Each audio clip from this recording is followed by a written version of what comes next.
જય સ્વામિનારાયણ. નમસ્તે વિદ્યાર્થી મિત્રો, મેથ્સ એજ્યુકેટર આશીષ સર ચેનલ પર તમારું હાર્દિક સ્વાગત છે. આજે આપણે આ વૈદિક મેથ્સના વર્ગની અંદર પરાવર્ત્ય સૂત્રની મદદથી ત્રિઘાત બહુપદીના અવયવ પાડતા શીખવાના છીએ. પરાવર્ત્ય સૂત્રની મદદથી આપણે ત્રિઘાત બહુપદીના અવયવ પાડતા શીખવાના છીએ. તો ત્રિઘાત બહુપદીનો એક આપણે સેમ્પલ લઈએ તો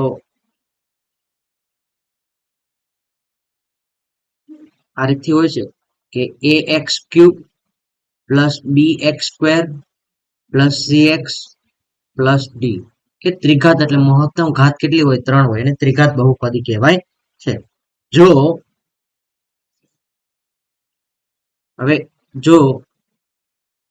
બહુપદીના એકી સ્થાન પર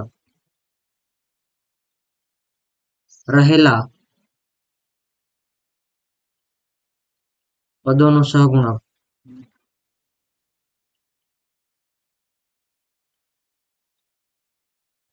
અને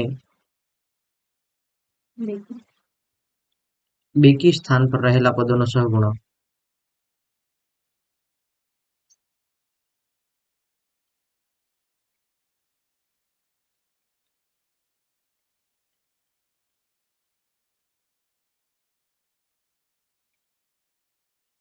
બેકી સ્થાન પર રહેલા પદોનો સહગુણકનો સરવાળો એકી સ્થાન પર રહેલા પદોના સહગુણકનો સરવાળો અને બેકી સ્થાન પર રહેલા પદોનો સહગુણકનો સરવાળો સમાન હોય તો એક અવયવ x માઇનસ 1 x પ્લસ 1 છે.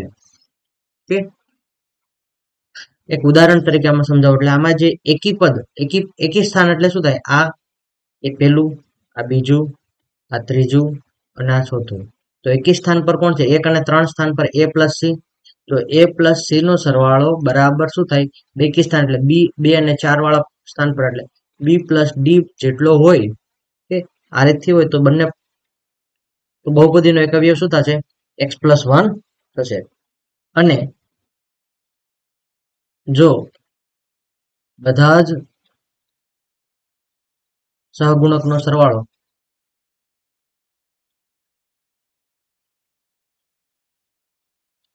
શૂન્ય હોય તો એક અવયવ x માઇનસ 1 થાય. એનો મતલબ એમ કે બધા જ સહગુણકનો સરવાળો એટલે કે a plus B plus C plus D બરાબર 0 થતું હોય તો એનો એક સહગુણક શું થાય? x માઇનસ 1 એક એનો સહગુણક થાય.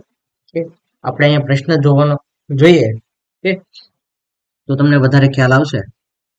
તો આપણે શરૂઆત કરીએ એની પહેલા મિત્રો, જો તમે અમારી ચેનલને સબસ્ક્રાઇબ ન કરી હોય તો ચેનલને સબસ્ક્રાઇબ કરી લેજો, વિડીયોને લાઈક કરજો અને મેક્સિમમ તમારા ફ્રેન્ડ સર્કલને શેર કરવાનું ભૂલતા નહીં. તો હવે આપણી પાસે પ્રશ્ન છે કે એક્સ ક્યુબ પ્લસ 8x નો વર્ગ પ્લસ 11x માઇનસ 20. તો અહીંયા એકી સ્થાન પર રહેલા અંકોનો સરવાળો અને બેકી સ્થાન પર રહેલા અંકોનો સરવાળો જો તો એકી સ્થાન પર અહીંયા શું હોય? 1, પછી અહીંયા બીજું શું થાય કે એકી સ્થાન એટલે આ બે આવી જાય ને. એક્સ ક્યુબ નો સહગુણક કઈ નથી એટલે એનો મતલબ 1 છે. આનો સહગુણક શું થાય છે? 11. એટલે 1 પ્લસ 11 કે નો થાય મારા મિત્રો. કે બરાબર કેટલા થાય? અહીંયા 12 થાય. અને અહીંયા શું છે? 8 પ્લસ માઇનસ 20. 8 પ્લસ માઇનસ 20 એટલે તમારો સરવાળો કેટલો આવશે? તો -12 આવશે. તો +12 ને -12 નો બેનો ફરક ને ઘણો થઈ જાય ને. આપણે બીજી ટ્રાય કરવાની કે અંકોનો સહગુણકનો સરવાળો બધા અંકોનો બધા પદોના. તો પહેલામાં શું છે? 1 છે, બીજામાં 8 છે, ત્રીજામાં 11 છે અને ચોથામાં -20. તો 1 ને 8 9, 9 ને 11 20, 20 માઇનસ 20 બરાબર શું થઈ જાય? 0 થઈ જાય. આથી એક સહગુણક શું છે તમારી પાસે? એક અવયવ, સોરી, આથી એક અવયવ. બોલો, બધા અંકોનો સરવાળો શૂન્ય થાય ત્યારે એક સહગુણક શું હોય? x -1 થાય. હવે આપણી દેશી અને ખાટલા પદ્ધતિ, એટલે કે આ રીતથી એક ખાટલો પેલા બીસાવી દેવાનો, કે અને આપણા મુખ્ય મહેમાન એટલે કે x -1 છે, x -1 હોય એટલે સામે જમાઈ તરીકે જાય. આ રીતે હોય કે x -1 બરાબર 0 લ્યો તો x બરાબર સામે સાઈડ એટલે +1 થઈ જાય, અને જમાઈ તરીકે આપણે એકને બેહારી દઉં. પછી પ્રથમ પદનો સહગુણક શું છે? 1. બીજા પદનો સહગુણક શું છે? 8. ત્રીજા પદનો સહગુણક શું છે? 11. અને જે છેલ્લો અંક છે એને ખાટલાના છેડે એટલે કે આ બાજુ બેસાડવાનો હોય છે.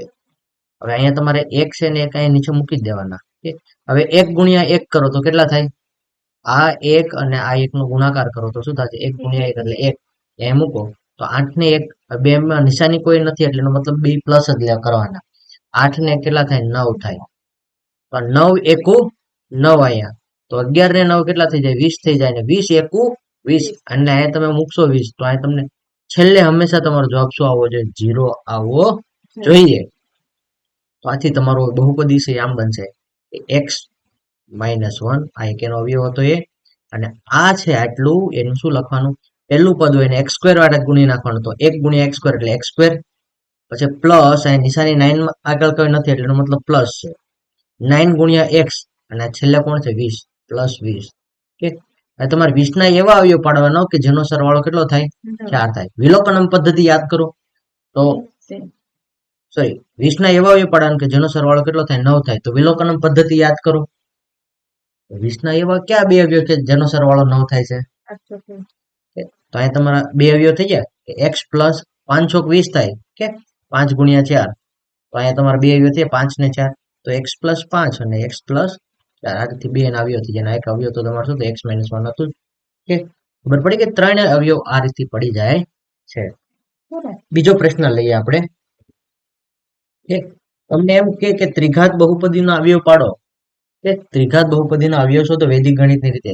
તો પણ આ જ છે, વૈદિક ગણિતની રીતે જ આ થઈ પરાવર્ત્ય. એક બીજો પ્રશ્ન જોઈએ આપણી પાસે, કે x³ + 8x² + 19x + 12. હવે તમે જો તો અંકોનો સહગુણકનો સરવાળો તમે કરો બધા અંકોનો તો કેટલો થશે? 0 નહીં થાય ને. અહીંયા તમારે શું કરી લેવાનું? એકી અંક એકી સ્થાન પરના અંકો એકી સ્થાન પર, એટલે અહીંયા કેટલા છે? 1 + 19 બરાબર 20 થાય. અને 8 + 12 કે એકી બેકી સ્થાન પરના અંકોનો સરવાળો. બેકી સ્થાનમાં શું છે?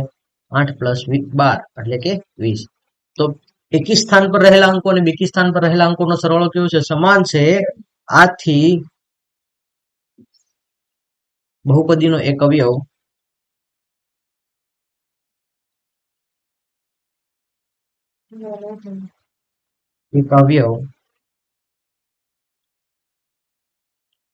x + 1 થાય. હવે શું કરવાનું? મહેમાન આવ્યો હોય ને ખાટલા પર બેસાડવો પડશે ને, તો ખાટલો બનાવી નાખવાનો આ રીતથી. કે હવે અહીંયા તમારે x + 1 છે તો x + 1 બરાબર 0. તો આ +1 ને સામે સાઈડ જાઓ -1 થઈ જાય. -1 લખવાના. હવે તમારી પાસે જે પદ છે એના બધા અંકો લખી નાખવાના. તો x³ નો સહગુણક કેટલો છે? 1 છે. પછી x² માં કેટલા છે? 8. પછી x સાથે કેટલા છે? 19. અને છેલ્લે આપણા 12. અહીંયા 0 ના 0 સોરી અહીંયા પેલા જે હોય 1 ના 1 અહીં નીચે ઉતાર લેવાનું. ભાઈ આવતા રહ્યો. હવે 1 ગુણ્યા -1 કરો એટલે તમારો જવાબ શું આવે? -1 આવે. એ -1 અહીં લખવાના. 8 માંથી -1 કરો એટલે કેટલા થાય? 7. 7 ગુણ્યા -8 -1 કરો તો કેટલા થાય? 7 ગુણ્યા -1 એટલે -7 થાય. તો -7 લખો. 19 માંથી 7 બાદ કરો એટલે કેટલા મળે? 12 મળે. 12 ગુણ્યા -1 કરો એટલે તમારી પાસે કેટલા? -12 થાય. -12 + 12 તમને કીધું ને આગળ છેલ્લે તમારે કેટલા આવે? 0 આવે. તો એક અવયવ તો તમારી પાસે x + 1 છે. x + 1.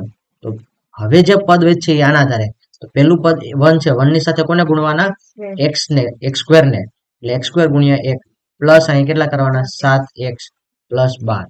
હવે તમારી પાસે x² નો સહગુણક 1 છે. તો વિલોકનમ પદ્ધતિ યાદ કરો. તો 12 ના એવા અવયવ કે જેનો સરવાળો કેટલો થાય? 7 થાય. બોલો 12 ના કયા અવયવ થાય? તો 3 અને 4 થાય. તો તમારો શું અવયવ થઈ જાય? x + 3 અને x + 4 અને x + 1 તો તમારો અવયવ છે. તો આ રીતે ત્રિઘાત બહુપદીના અવયવો આ રીતે સરળ મસ્ત મજાના પડી જાય. હજી એકાદો પ્રશ્ન તમારે કરવો હોય પ્રેક્ટિસ માટે આપણે એક લઈ લઈએ. તો બહુપદી છે x cube plus 4x³ minus 3x minus 2. ચલો બધા પદોનો અંકોનો સહગુણકનો સરવાળો કરો. 1 પ્લસ 4 5, 5 માંથી 3 બાદ કરો તો 2, 2 માંથી 2 બાદ કરો તો 0 થઈ જાય. એટલે અહીંયા શું છે 1 પ્લસ 4 માઇનસ 3 માઇનસ 2 બરાબર 0 થાય છે. આથી બહુપદીનો એક અવયવ શું થાય x - 1 થાય. જમાઈ રાજાને બેહાડી x - હોય ત્યારે હવે તમારે જમાઈ રાજાને પેલી સાઈડ મોકલને એવું નહીં કરવાનું, પણ આમ આ ખાટલો તમે દોરી નાખો x - 1 છે, x - 1 પેલી સાઈડ એટલે +1 થઈ જાય 1 અહીંયા. હવે તમારી પાસે જે છે 1 4 -3 અને -2 છે આ બાજુ. ઓકે, પહેલા તમારે એક એમના 1 ગુણ્યા 1 કરો એટલે કેટલા થાય 1, 4 ને કેટલા થાય 5 થાય. 5 ગુણ્યા 1 કરો એટલે કેટલા થાય 5. તો -3 + 5 એટલે 2 જવાબ આવે તમારી પાસે. 2 ગુણ્યા 1 કરો એટલે શું થઈ જાય તમારા 2. તો -2 + 2 જવાબ 0 આવ્યો. તમારો એક અવયવ તો x - 1 છે, તો અહીંયા લખવાનું x - 1. ઓકે, બાકીના એના આધારે 1 પ્લસ 1 ગુણ્યા x² એટલે x² + 5x + 2. અહીંયા તમારી પાસે 2 ના એવા કોઈ અવયવ પડે નહીં કે જેનો સરવાળો 5 થાય, એટલે આપણે આને ચાનું મૂકી દેવાનું, આગળ કરવાનું થતું નથી. ઓકે, અને ભાગ નથી પડે એટલે આને આપણે એમને રહેવા દેવાનું. બાકીના પ્રશ્ન થોડા ઘણા તમને હોમવર્ક માટે આપું છું કે જેનો આન્સર તમારે સોલ્વ કરીને મને કોમેન્ટમાં જણાવવાનો રહેશે. તો પ્રશ્ન નોંધ કરી લેજો. x³ - 23x² + 142x - 120. ઓકે, બીજો પ્રશ્ન છે તમારી પાસે x³ + x² + x + 1. ઓકે, એના પછી પ્રશ્ન લખો કે 2x³ + x² - 2x - 1. એના પછી પ્રશ્ન લખજો x³ + 13x² + 32x + 20.